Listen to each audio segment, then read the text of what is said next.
C'est un très grand plaisir et une très grande joie de vous retrouver. Je vous remercie de consacrer ce temps pour l'émission Parole de vie, pour vous servir le pasteur Walter Zanzen de Genève, en Suisse. Nous allons aborder un thème extrêmement important, mais surtout intéressant, qui va vous encourager, qui va édifier votre foi. Et ce thème sera « Aimer Dieu fera de vous un gagnant ». Pour ce, je vous invite à me suivre dans une lecture biblique tout d'abord, qui sera un texte de départ, mais qui sera aussi un texte à l'arrivée, et donc à la fin de notre programme. Jean chapitre 21, verset 15, nous lisons.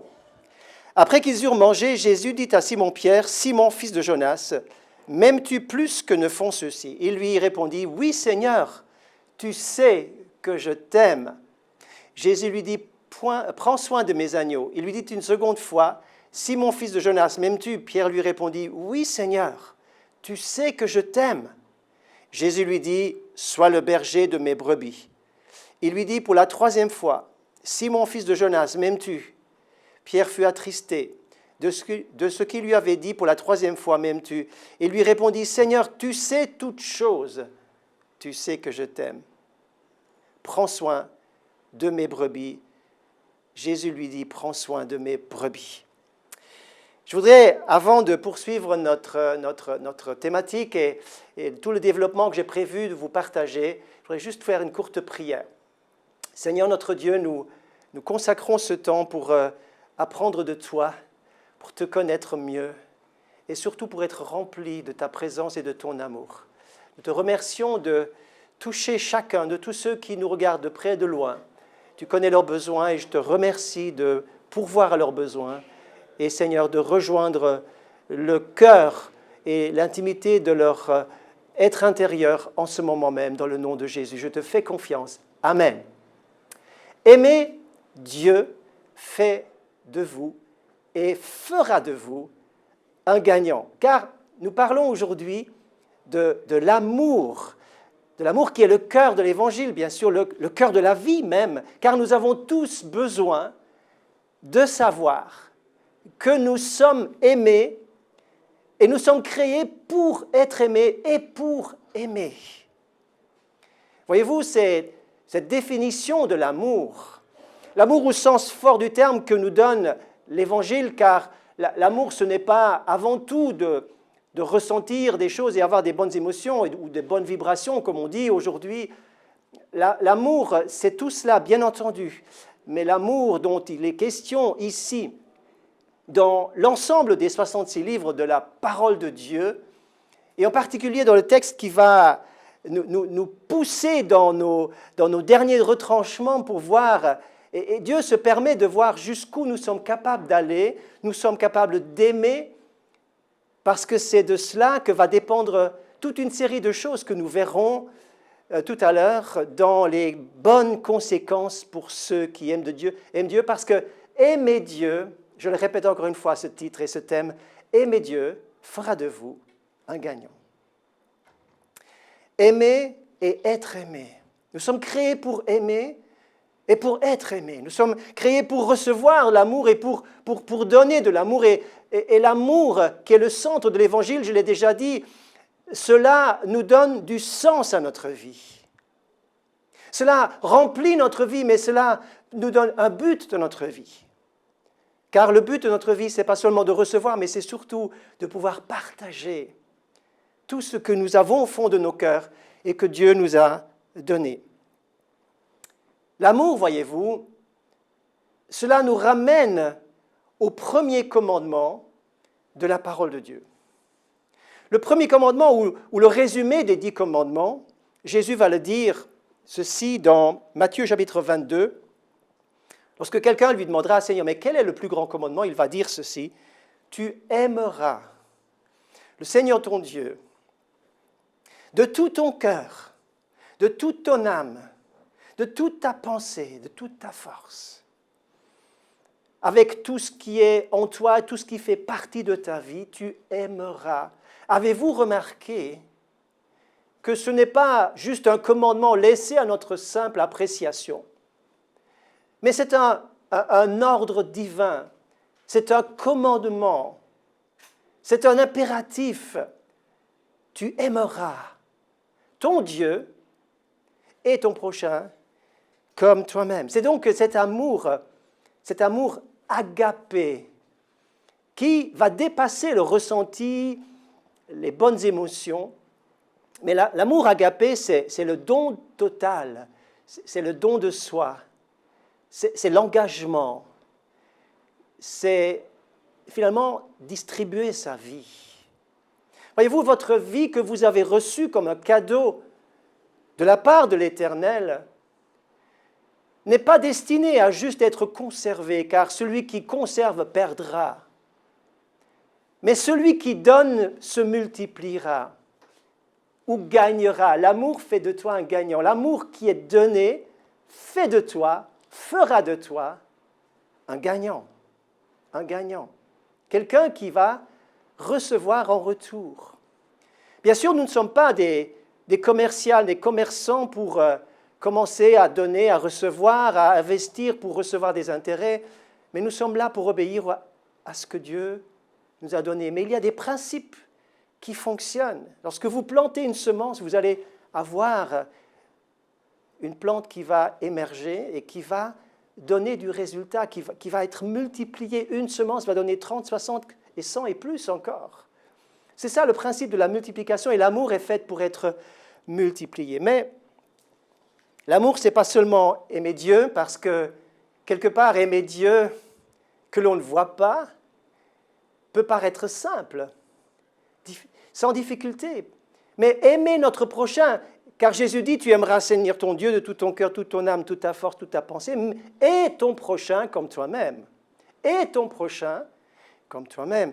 Or, notre prochain que nous voyons, parfois il est assez compliqué d'aimer, il est difficile parfois d'aimer, et parfois est même très difficile, voire impossible, humainement parlant, d'aimer quelqu'un qui ne vous rend rien, ou qui vous méprise, qui vous déteste, qui vous fait du mal. Comment vais-je pouvoir aimer un prochain qui, en retour, va produire des effets négatifs sur ma vie? Je vais plutôt m'en éloigner naturellement. Et pourtant, Dieu dit, tu aimeras ton prochain comme toi-même.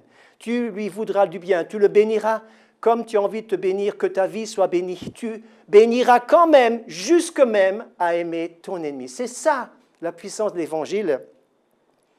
Et voyez-vous, c'est pour cela que nous avons besoin du Saint-Esprit, que nous avons besoin de la puissance de Dieu. Nous avons besoin de recevoir, de nous abreuver tout d'abord à la source.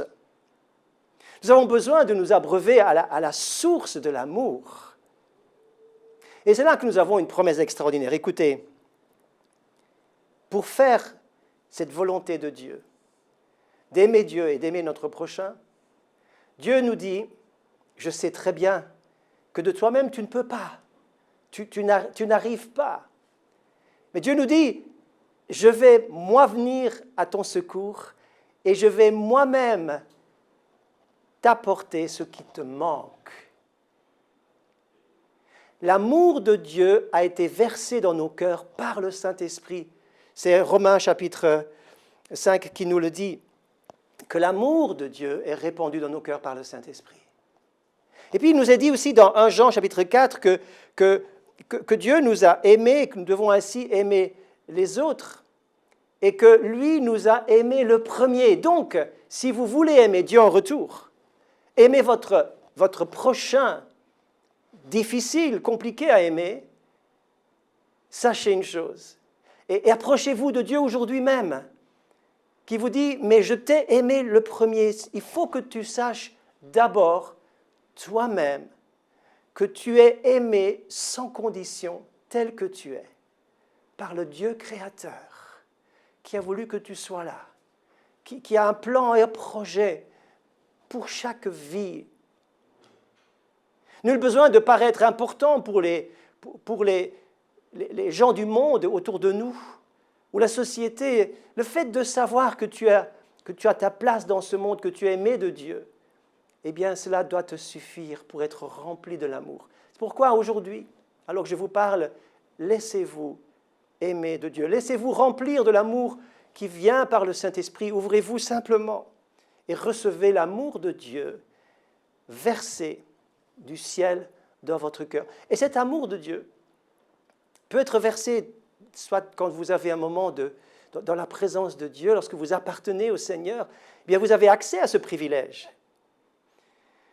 Mais il peut également vous être donné par quelqu'un de proche, dans l'Église ou même hors de l'Église, dans votre famille ou hors de votre famille. Vous pouvez vous laisser aimer par quelqu'un. C'est aussi un signe et une preuve de l'amour et de l'intérêt de Dieu pour vous. Dieu vous bénir également par les autres. Bien sûr, il pourrait le faire uniquement en versant, en ouvrant une fenêtre du ciel et en laissant la bénédiction couler sur vous. Mais Dieu préfère passer par les autres. Et il voudrait passer par vous pour aimer quelqu'un. Il voudrait que l'amour de Dieu versé dans votre cœur soit juste de passage dans votre vie, afin que vous deveniez un canal de bénédiction. Alléluia! Oh, que c'est extraordinaire de se laisser utiliser. C'est là que la vie trouve du sens. C'est que vous deveniez un canal, un instrument de bénédiction. Je trouve que c'est merveilleux. C'est extraordinaire de pouvoir se laisser aimer, se laisser utiliser.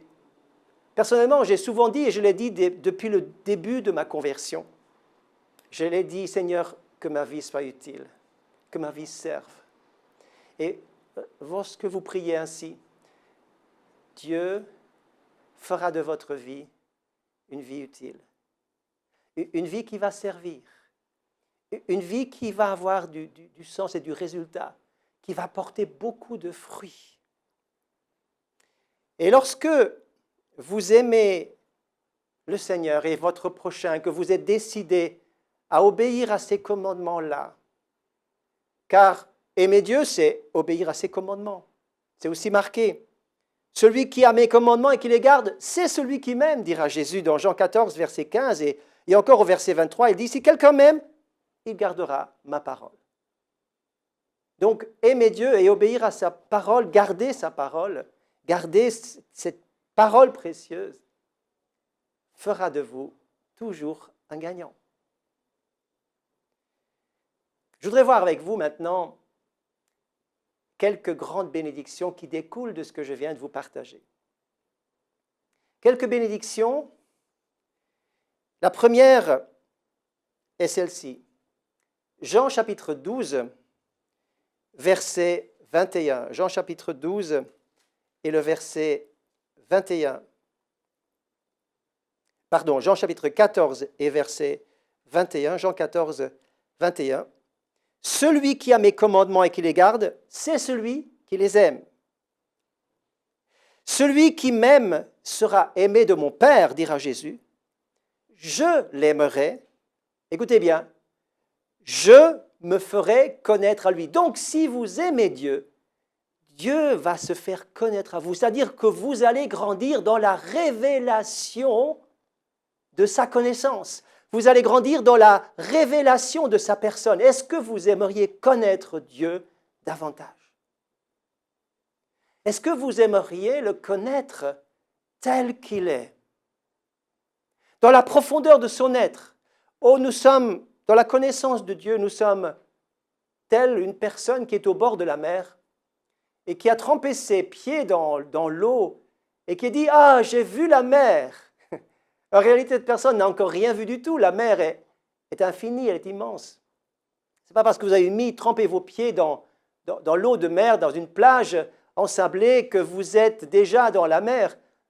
Vous n'avez encore rien défini, rien trouvé.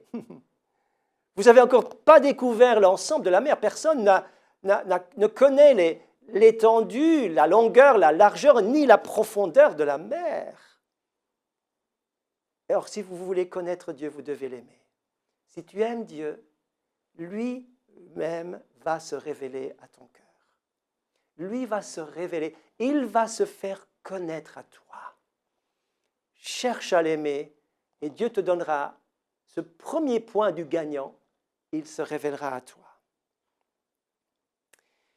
La deuxième chose, nous la lisons dans l'Exode au chapitre 20 et au verset 6, ou dans les 10 commandements. Le Seigneur va se révéler à Moïse et va dire, entre autres ceci, « Je fais miséricorde jusqu'à 1000 générations. » Vous avez bien entendu, 1000, ça fait long, hein? « À ceux qui m'aiment et qui gardent mes commandements. » Aimer égale garder ses commandements. Mais si tu aimes Dieu, le Seigneur te dit, je te fais grâce, non seulement à toi, mais aussi à tes descendants.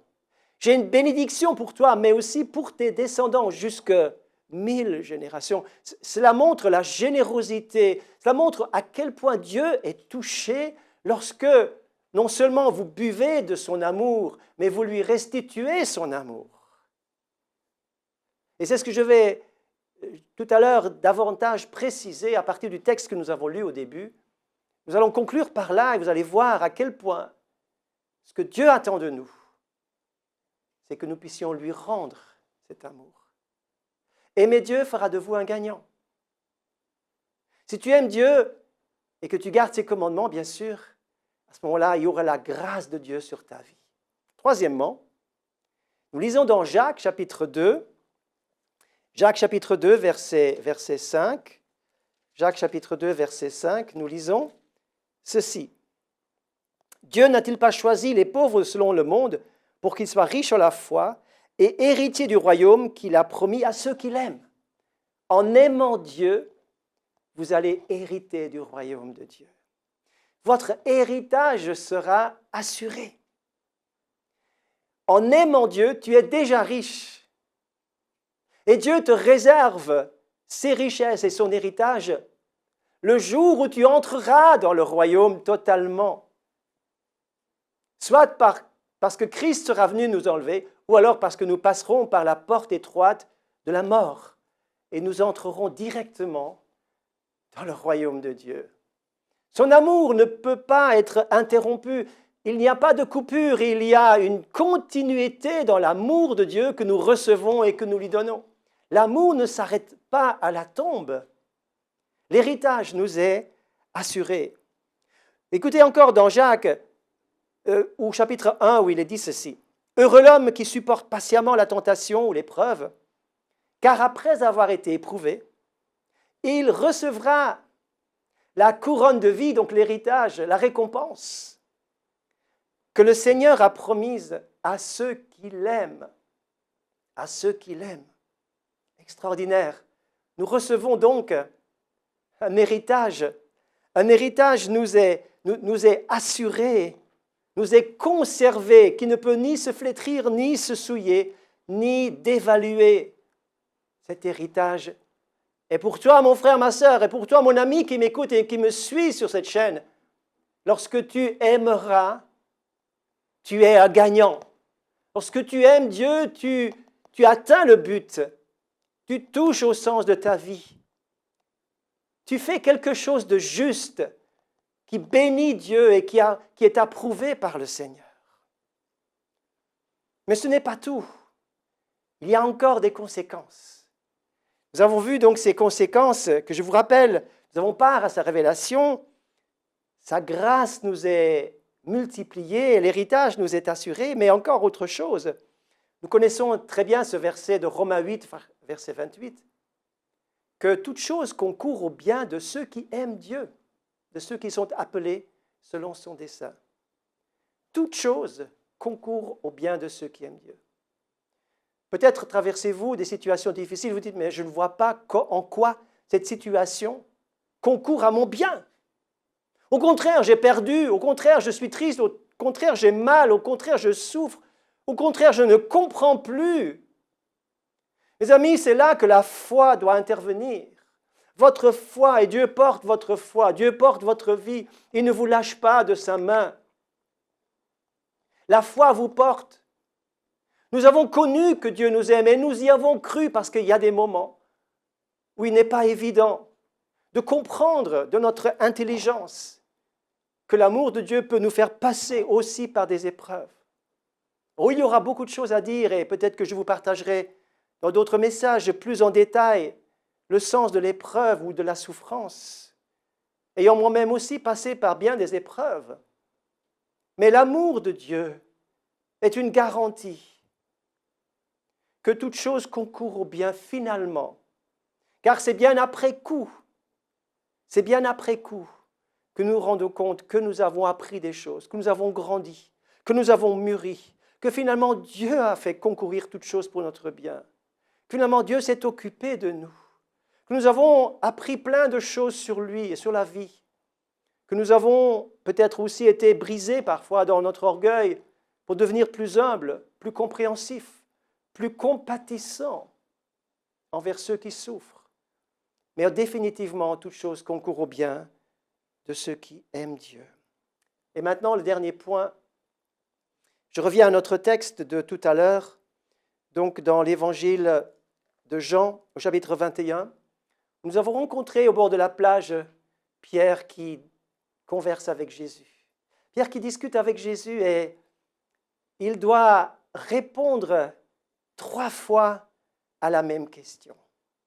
C'est dire que c'est important, que ce n'est pas une question subsidiaire. En plus de cela, elle se retrouve tout à la fin de l'évangile de Jean comme étant le point de départ vers le ministère, vers l'avenir. Jésus va bientôt les quitter, mais il a besoin d'une réponse. Jésus voudrait votre réponse. Jésus voudrait ta réponse aujourd'hui. Il t'a dit, je t'aime, j'ai donné ma vie pour toi. Je suis mort à la croix pour toi, pour porter tes péchés. J'ai porté ce que toi, tu n'as plus besoin de porter. J'ai porté le jugement, j'ai porté la colère de Dieu pour que tu puisses avoir une entrée dans le ciel, pour que tu sois pardonné, pour que tu sois libéré. Je t'ai aimé et Dieu prouve son amour envers nous. En ce que, lorsque nous étions encore pécheurs, Christ est mort pour nous. Voilà la preuve de l'amour. Et Pierre qui a vu le Seigneur Jésus être lié, traduit devant le tribunal, et puis finalement portant sa croix pour aller sur Golgotha, il a vu son maître bien-aimé être crucifié. Ça a été l'horreur totale, alors que lui, il avait en plus de ça renié. Le Seigneur est ressuscité, il revient vers Pierre, et là, ils ont cet entretien au bord de la plage, dans Jean 21, et Jésus va lui poser 3 fois cette question, « Pierre, est-ce que tu m'aimes » J'aurais imaginé que Pierre dit, « Seigneur, est-ce que tu m'aimes encore ? Après tout ce que je t'ai fait, est-ce que tu m'aimes encore ?» Mais Jésus lui dit, « Est-ce que toi, tu m'aimes ?» Et Pierre devra dire, très honnêtement, quelque part, il disait, « Oui, un petit oui d'abord. » Puis après, en insistant, Jésus insistant, il va dire, « Seigneur, tu sais toutes choses, tu sais que je t'aime. » Voyez-vous, le Seigneur va chercher au fond de votre cœur la réponse. Il veut l'entendre. Il veut s'en assurer. Il veut entendre ce qui se trouve au fond de votre cœur. Et si vous répondez, Seigneur, tu sais toutes choses, je t'aime, c'est vraiment je t'aime, Seigneur. Et même si je suis éprouvé, je t'aime encore. Et même si tout le monde ne comprend pas, je t'aimerai encore. Et même si moi, je ne comprends pas ce qui se passe en ce moment, ça ne fait rien, je t'aimerai quand même. Sur cette base-là, écoutez bien, sur cette base-là, Jésus va confier un ministère, ou plutôt lui redonner son ministère qu'il avait abandonné. Il lui redonne son appel initial, il lui redonne son appel premier. Paix mes agneaux, paix mes brebis. C'est-à-dire, sois le berger des petits comme du troupeau tout entier. Ce que je t'ai confié, ce que j'ai mis en toi, tout au départ, tu vas le retrouver, cela va trouver son sens dans la mesure où tu m'aimes. Mes amis, écoutez bien pour finir ce message. Tout ministère, tout service, pour Dieu et pour les gens, pour le monde et pour l'Église, doit être basé sur l'amour que j'ai dans le cœur pour eux et pour Dieu. C'était la parole pour aujourd'hui. C'était parole de vie. Quelle joie, quel plaisir de pouvoir vous apporter ces choses essentielles, fondamentales, qui et qui nous rassemble dans cette antenne et qui nous rassemble dans ce que vous regardez et qui nous ramène toujours plus près de la volonté de Dieu. J'espère qu'elle se sera éclairée un peu plus aujourd'hui avec ce message. Terminons par la prière courtement. Père Céleste, je bénis tous ceux qui nous ont suivis et je te remercie de les toucher en ce moment et de les visiter, de les renouveler dans la puissance de l'amour de Dieu. Je prie que cet amour descende dans leur cœur, qu'ils puissent même le ressentir maintenant même et qu'ils reçoivent maintenant même, Seigneur, selon leurs besoins. Et merci parce que tu n'oublies personne. Tu n'oublies personne, même celui qui est un peu sur la limite et qui ne sait plus très bien où il en est ou qui n'a plus rien vécu avec toi depuis longtemps. Visite cette personne alors qu'elle ouvre son cœur, qu'elle demande peut-être aussi pardon de tout éloignement. Tu la ramènes, tu l'attires vers toi et je te bénis pour cela dans le nom de Jésus. Soyez bénis et au plaisir de vous retrouver prochainement.